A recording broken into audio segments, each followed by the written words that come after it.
বিদায় 2025। পুরনো বছরকে পিছনে ফেলে নতুন বছর অর্থাৎ 2026কে স্বাগত জানার পর্ব ছিল গতকাল রাত্রিরে।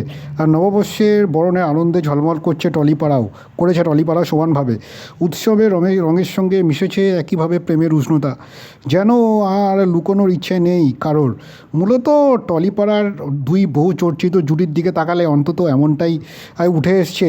দীর্ঘদিন ধরেই টলিপাড়ার অন্যতম চর্চিত জুটি সাহেব ও সুস্মিতা। এই সম্পর্ক নিয়ে দীর্ঘদিন ধরেই কানাঘুষো চলছে। মূলত কথা ধারাবাহিকের শুটিং থেকেই দুজনের মধ্যে মন দেওয়া নেওয়া শুরু। বন্ধুত্বের গণ্ডি পেরিয়ে সে সম্পর্ক ধীরে ধীরে রূপ নেয় প্রেমে। প্রকাশ্যে যদি কেউ কখনো কিছুই স্বীকার করেনি, তবে তাদের চোখের ভাষার আচরণই যেন সবসময় বলে দিয়েছে তাদের অনুরাগীরা মনে করেছেন তারা সম্পর্কে রয়েছেন। নতুন বছরকে তাই একই সঙ্গে সাহেব ও সুস্মিতা স্বাগত জানালেন। উদযাপনের মুহূর্তে মনের মানুষের সঙ্গে একই সঙ্গে তোলা ছবিও ভাগ করে নিয়েছে সকলের সঙ্গে, যেন মুখে কিছু না বলে সম্পর্কের ইঙ্গিত স্পষ্ট করে দিয়েছেন। আর সেই আনন্দের আসরে উপস্থিত ছিলেন সাহেবের দিদি সোনম ভট্টাচার্য। অপরদিকে আরও এক চর্চিত জুটির কথা বলতে হবে, অভিনেতা প্রতীক সেন ও সোনামণি সাহা। টলিপাড়ার এই জুটি অন্যতম চর্চিত। মোহর ধারাবাহিকের সময় থেকে তাদের যে অনস্ক্রিন রসায়ন দর্শকের নজর কেড়েছিল, সেই ম্যাজিক এখনও অব্যাহত।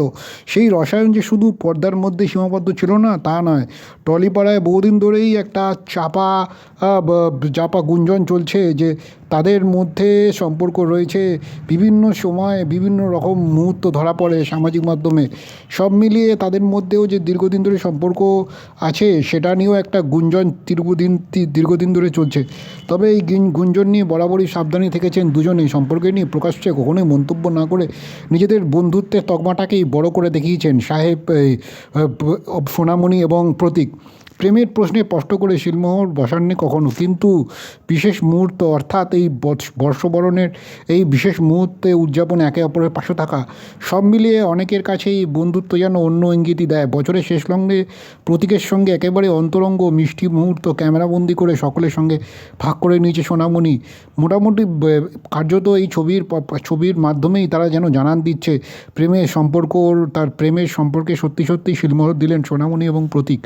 একটা গুঞ্জন ছিল টলিপাড়া জুড়ে প্রতীকের মায়ের ইঙ্গিত থেকে সোনামণিকে তার স্পেশাল মনে হয়।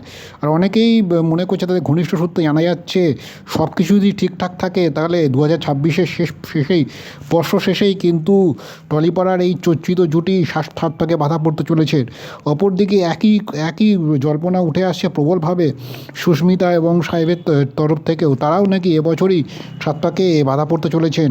এখন এই নিয়ে যদিও দুজনে বিয়ের বিষয়ে না বললেও এই যে উদযাপনের পর্ব, হাসি ঠাট্টা থেকে শুরু করে নতুন বছরকে বরণ করে নেওয়ার যে অঙ্গীকার, সব মিলিয়ে তাদের অনুরাগীরা নিঃসন্দেহে চাইবেন এই বছরে যেন তারা সাত পাকে বাধা পড়েন।